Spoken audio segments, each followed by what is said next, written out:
So, very good morning, ladies and gentlemen.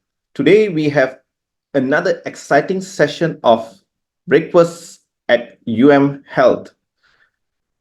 To start off, we have something that is not often discussed: joy at workplace, delivered by Prof. Suresh Kumar Govind. So, a little bit about Prof. Suresh. He is the former head and currently the honorary professor at the Department of Parasitology, Faculty of Medicine, University Malaya. His special focus on the protozoan parasite, blastocystis, for the past 30 years have generated more than 170 scientific papers, presented more than 270 conference papers, and written several chapters in publications by World Health Organization. He has supervised more than 100 elective diploma graduate and postgraduate students, including at doctorate level, and he has won several national and international awards. Other than academia, he has also served as an international consultant for Indian Ocean Center for Education in Human Values in Mauritius. He was appointed by the Prime Minister of Malaysia to be a member of National Unity Consultative Council, the committee member for Interfaith Promotion, a board member for ICLIN, and a board member for Yayasan Satu Malaysia. Prof. Suresh was the former president of the Satyasai International Organization Malaysia, an organization dedicated to the promotion of human values, service, and national unity. He has been instrumental in many nation-building programs in the country and have traveled extensively around the world upon invitation to speak to youth, educators, and members of organization on human values and selfless service. He has authored 7 books mainly on human values. He is also the chairman of the Board of Trustees for Yayasan Perpaduan Malaysia. He is currently the international coordinator for community engagement for 114 countries for the World Satyasai International Organization, as well as the coordinator for the Friendship Group of Interreligious Services, consisting of members from all major religious groups in Malaysia. So, Prof. Suresh, the screen is yours. Thank you, Dr. Arun. Firstly, a very, very good morning, and thank you so much for this invitation. It's always very nice to speak to the faculty members, a place where was my home and still my home for the last more than 3 decades. So I thought of speaking today on a very important subject, but hardly mentioned, or we always take this for granted. It's like an aquarium. When you see an aquarium, you ask people, what do you see in the aquarium? So you say, oh, we see fishes, we see stones, we see pebbles, we see big fish, we see small fish, we see plants, we see everything else. And they say all that. But one thing they never really mention is that they actually never notice or never omit the point of seeing water. And without water, there cannot be the aquatic environment that you saw through the aquarium glass. So in the same way, happiness is a very powerful subject. The joy of in a workplace or joy of working is a very big thing in life, because 70% of our time is spent at the workplace. So we need to know how to derive joy and how to make life happy. If honestly, if I didn't have the passion or didn't have the enthusiasm to work, I won't be wanting to come back to the faculty and still contribute honorary, by the way, still give lectures and research and so on, simply because it's nice and it is exciting always to give. So I'm just going to share with you some insights as to what this subject of joy of working is all about. So now this is the formula. Be happy. Yeah. So just be happy. And you always come to work. How many of you get up in the morning and say, University Malaya, here I come? How many of you say that? How many of you get up in the morning and feel excited to come to work? And that in itself is literally a benchmark to determine whether you actually are looking forward to, or are you looking forward for a holiday? Are you looking forward for those breaks more than working? And then that becomes an indicator. So be happy, but there is one point, how to do that. This is the second point, and that is decide to be happy. The decision to be happy you make. Don't allow circumstances and situations in your department, in your faculty, and everything else to decide that you should be happy. Decide in whatever circumstance and situation you become happy. So decide to be happy. That's it. That decision is yours. You have the power to make that decision. So from today onwards, decide that you want to be happy.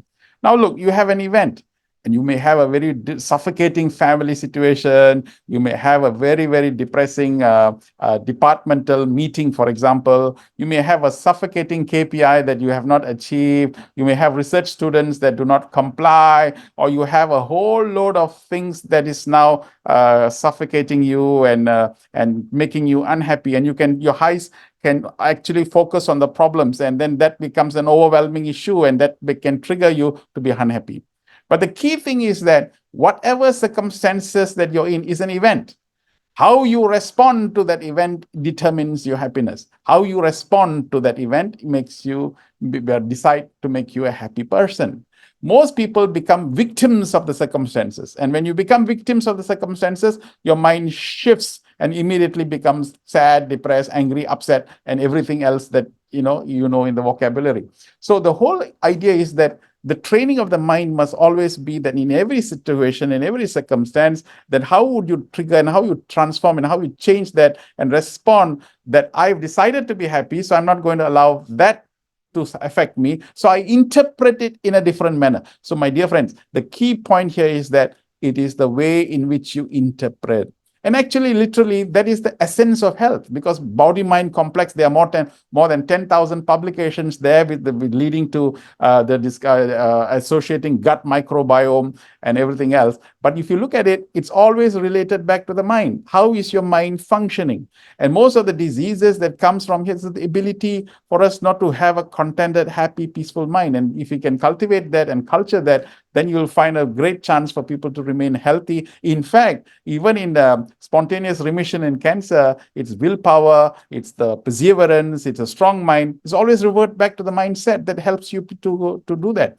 So if we can keep that mindset all the time positive, then you'll find that you will be a happy person.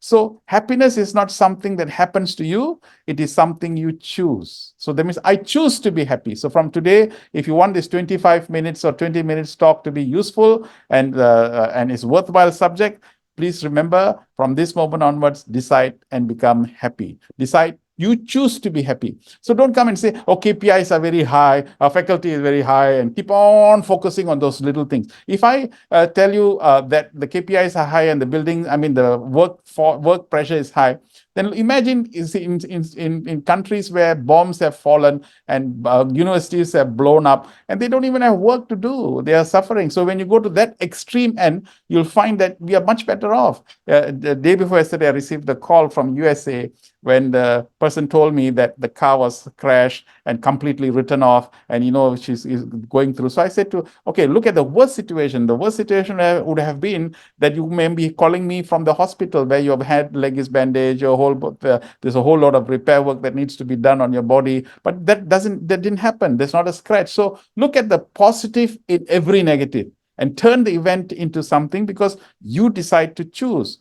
So therefore, in this world, university in where we are working, we are academicians and we are also doctors, and there are people doing that. In academics, you find that you have to be a lecturer, and a lecturer connects to students. A happy lecturer, a joyous lecturer connects to the students better. A happy lecturer, a good lecturer always become empathetic to the students and know how to convey the subject in a happy, joyous manner, rather than a boring, mechanical, monotonous lecture, which will dry and sap every enthusiasm. A lecturer should be able to do that, but you can only do that if you're a happy person. And dear friends, researcher, happiness and joy is the essence and basis of good research. You find that creativity is born from joy and happiness. If a child is 98% creative, that's why the child, baby toddler, pulls the tablecloth on the top to see what is on top of the table. But by the time we grow up, it seems we only have about 2 or 3% creativity, because most of it is sapped by looking at the limitations and confinement. Being an academician, we need to link to teachers, we need to link to other collaborators, other people. And the essence of all that is to have a joyous, happy outlook and a good-natured well-being and happiness. So when you have that in order, you find that your connectivity to students, connectivity to people will become much better. So this is a study. Anchor introduced positive psychology principles into KPMG, one of the big accounting. They saw when they did this, they saw an increase in life satisfaction, work optimism, perceived effectiveness in work, and a reduction in perceived stress. The effect was not short-lived. Months later, they also experienced that. This was a research study that showed that when you introduce positive psychology principles, and I think my basic objective really of talking about this is heads of departments in all the faculties, in all the should try and induce this even in your meetings and in your general thing. How can we introduce positive psychology principles? Research typically finds a positive link between happiness and productivity in the workplace. A group of happy people will be productive. A group of people who do not focus on these things may find that. Built to Last, Jim Collins' book says that those people who focus on culture, or the companies that outlast others, is that when you focus on culture. So when companies focus only on productivity and running after this, you'll find that eventually they fade off.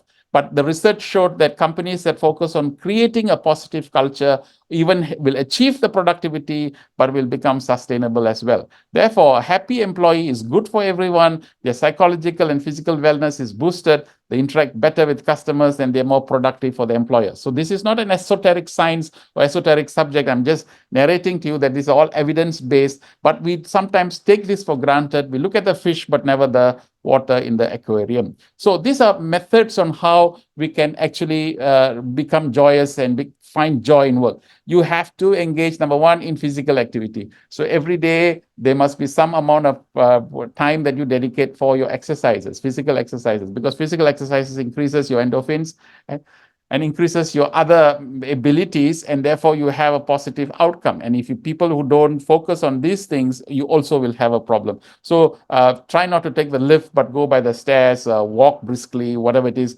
There's a disease called sitting disease that most importantly, people suffer from sitting disease where they spend more than 45, 50 minutes sitting, and then that's a problem. So if you have a long meeting, take a break, take a stretch, walk around. So engage in physical activity. Number two, the second way of trying to be happy and joyous is become grateful.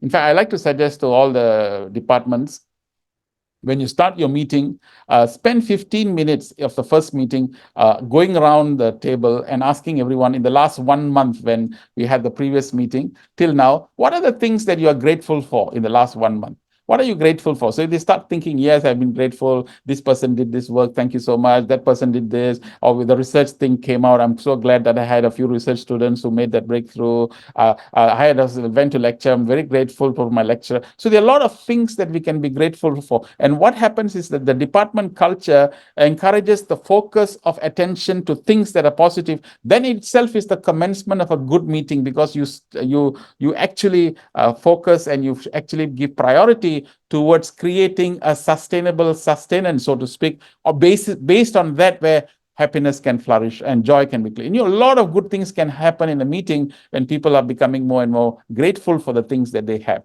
You are grateful for a good head of a department that is there, a good head who's very, accommodating, and that kind of thing. So we need to take stock of what we have. We have a university, but we have a faculty, but we have car parks, we have, the building is there. These are things that sometimes people don't have, the luxury of people don't have. So we try to look at things positively every day of our life. So this is a very good exercise that we should do. Second, embrace imperfection. If you have people in your department, if you have 12, 15 people, all 15 people cannot operate in the same manner. There have to be people who have got a little bit of limitation here, a little bit of imperfection on the other side. So what happens is that we sort of the expectation gap has to be lowered. Embrace imperfection. My definition of this is that when all imperfections have to be dealt perfectly. So you will have students who are slow. How do we make that happen? How do we encourage that person to become a little bit more fast? So look at things in the fact that it is all necessarily not necessary that everything has to be perfect. Once you have this quality of embracing imperfection, you send a real strong message to your to your mind, and that mind will enable you to lower these things and help you to accommodate, adapt, motivate, encourage, mentor, and guide people to a higher heights. So a stay in a faculty, a stay in a department is actually a means for you to develop happiness. And do not think that because when you, every one of you will retire, like what I am now, retired.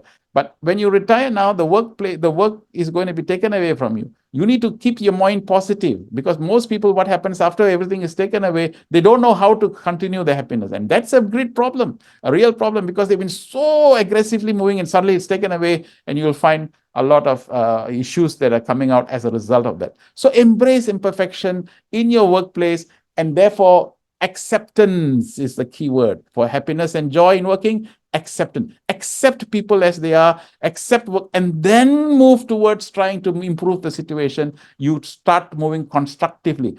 So whenever you want to offer a criticism, offer that, but offer constructive criticism. So do not just say, oh, this is not good, that is not right, this is not okay. Suggest something that is better. So think about it, and whenever you open your mouth, open it for the purposes of offering a constructive criticism. And then look for the positive in everyone. This is an amazing art, because whenever we work with people, everyone will have some flaw, but don't look at the flaw, because the same person who has the flaw will also have 4 or 5 other positive qualities. Anchor on those positive qualities, and forever you will be happy and joyous. By focusing on people's positive quality, they will get a chance to mirror the negative ones and improve. The whole idea of working with colleagues is to improve imperfections and make people better and experience joy. But more importantly is a fraternity. I worked with the Department of Parasitology for more than 3.5, 4 decades. And I had great joy working, interacting with all the people in my department. I really enjoy, and I still come back, and I really miss them, because it's really it's like a family. So a colleague in a department slowly becomes a member of the family, and then that extension is what it is. So look for the positive in everyone and enjoy the company of each one, teaching, colleague, doing the research. You'll find a lot of quality going into your thinking process. You find this will be reflected in the quality of your work as well as research. And then they stop this comparison game. I think this is something that, that person has got an award, and then suddenly there's a feeling of envy and jealousy. So you find that this all interrupts your joy and happiness. So the key thing is, and this is really magical, and if we can follow this, this is good. You know what? Be happy for other people's happiness. Yeah, this is a good trick. So when you look at other people being happy, you must be happy. When someone receives an award, you must be happy, for genuinely happy. You cannot shake the hand and say congratulations, and then inside your heart there is something else burning. So that cannot be. So shake hands with people, talk to people, but feel happiness for other people's happiness. When someone else is experiencing something, or they got an elevated some promotion or something, genuinely feel happy for the other people's happiness, and you will always find that that comes back to you, and you also feel happy. But stop comparison game, or that person is this, or this person has done that, and that person. So this culture of comparison is what sometimes causes what you call agitation, restlessness, and so on. So that needs to relatively stop and focus on individuals. That means our job here is to beat our own limits. So we are not looking at left and right. I look at my own limit and beat my own limit to see whether I can achieve something higher than what I achieve. But the most important essence of happiness and joy in working is creativity, because creativity cannot be unleashed if you're not happy and joyous. So this is a research team that was done with 280 professionals across a wide range of industries. And they said that creativity is positively impacted by joy, love, and happiness. The more and more happiness, the more and more joy, the more and more love, you become creative. When you're becoming creative, you start thinking out of the box. When you start thinking out of the box, you say things like, oh, why can't this be achieved? Why can't that be accepted? Why must it be always be in this manner? When you start looking at that, you start looking at things in a different way. You start thinking about not yourself, not just even about your faculty or department, but you start thinking about humanity. Because creativity, creative ideas on how we can connect to more and more people, how in my short period of life, how can it become how can we better my situation? So when many years ago, we did many programs in our faculty. Also, we brought others, people in the community to come together to learn about dengue or we alert about, asked community people came together. We brought all the other lecturers in the other departments and other universities and tried to see a common curriculum for the parasitology aspect. So why did we do that? Because we wanted everybody else in other universities also to benefit and to gain from the expertise that we have. So creativity is an expansion of consciousness, and it comes from joy and happiness. Is whenever you have anger, fear, and anxiety, you will destroy creativity. So once you destroy creativity, your mind focuses only on the negative part. So it'll become overwhelming. It will destroy our own ability to be creative and move forward in a positive manner. This is not going to look very good. So in every situation, how do we look at it? Whenever a problem comes, we look at the issue of how can we look at the possibility of looking at things in a good way. In a same problem, how can we look at it in a different way?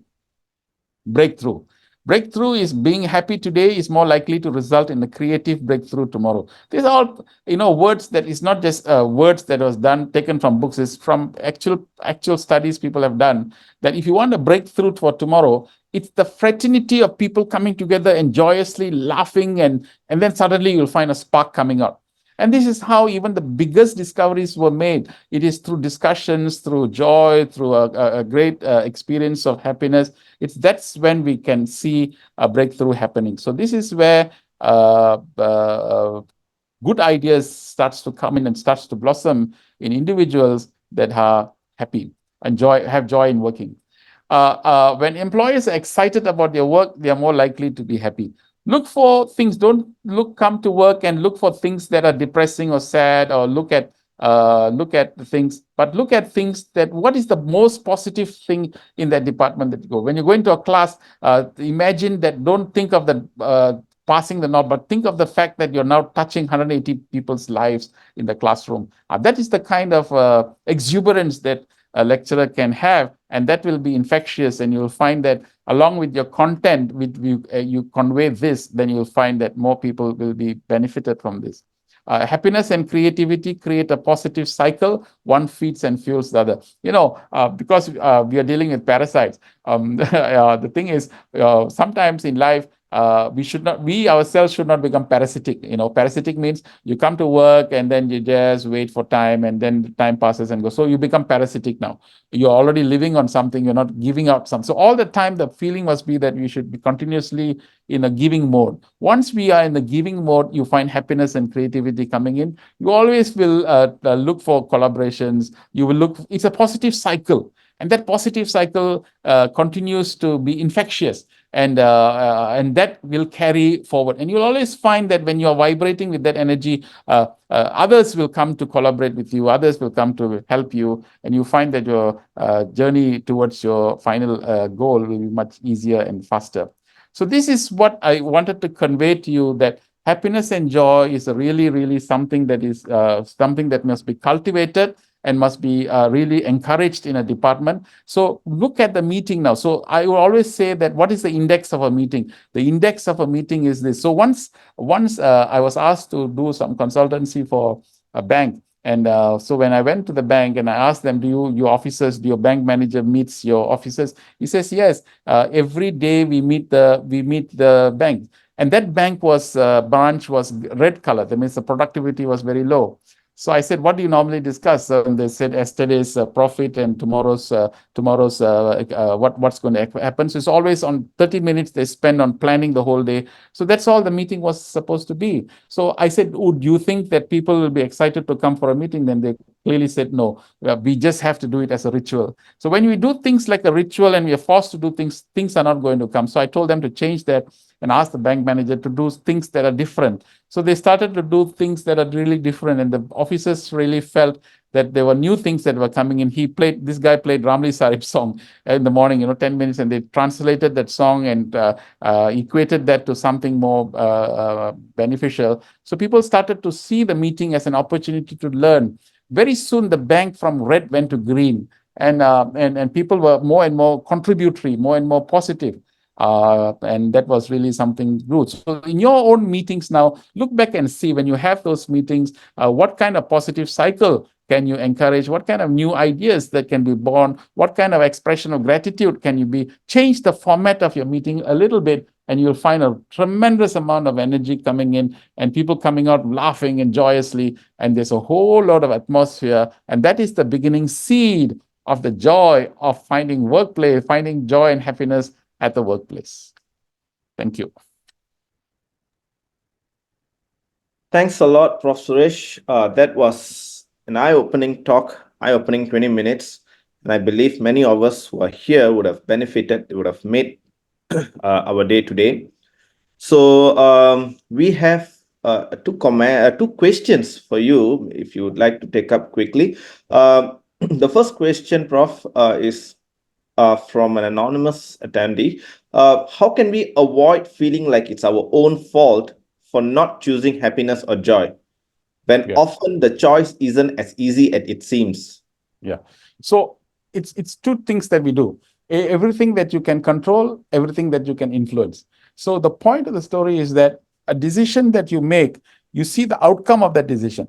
Let's assuming that you do not have a choice and you wish to become a victim of circumstances and you continue having those negative thoughts. What is the outcome of that particular thought? Where is this going to lead to? So this is what intelligence is all about. When man is endowed with intelligence, dogs cannot do that, cats cannot do that, but human beings can, because that's the purpose of intelligence, to see a predictive outcome of your particular thoughts. If your outcome of the thought is also going to lead to a narrow lane of myopic thinking and egocentric thoughts and confinement of loss of peace and happiness, then why should I travel that journey? So I make a choice. I don't want to go in that journey. I want to travel in this road. And in this road, if I make that choice to travel in this road, then I take certain decisions. For example, if I go to the gym, why do I go to the gym? Because I want to be healthy. So I continue taking that and I experience my health. And that experience of that good health gives me the impetus to know that the path that I have taken is the right way.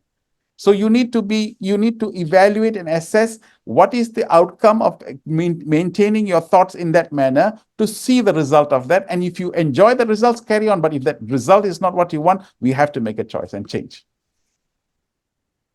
Thank you, Prof. Suresh. So we have a comment and a question from Prof. Yu Quen Chan. So Prof. Yu has commented that, Prof. Suresh, I'm so happy with your presentation.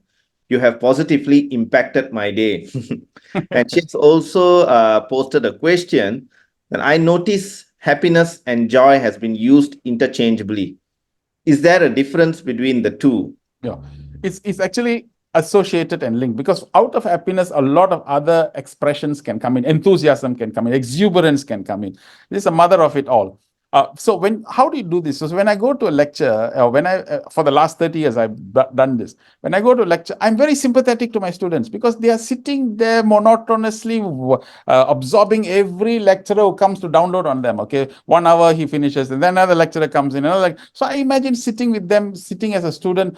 I'm very sympathetic and very, very empathetic. My God, I always begin with, I'm very, very empathetic to you, because you have been, for the last 4 hours, been receiving lectures after lectures after lectures. And here comes another lecturer, and I will finish my talk, and I'm hoping that you will focus on what I have taught you. So it's very unfair for you to do. So I'm not going to do that. So I want to make my stories, I want to make my lecture in a story format, in an enjoyable format, so that I myself must be inspired. So my dear friends, the point of the story is that happiness is what links you to people. Happiness is what that gives you the joy, the exuberance, enthusiasm, and you must be generally happy. Decide to be happy, and your whole life till you die will always be. There are circumstances. I'm not saying that this is another fundamental flaw.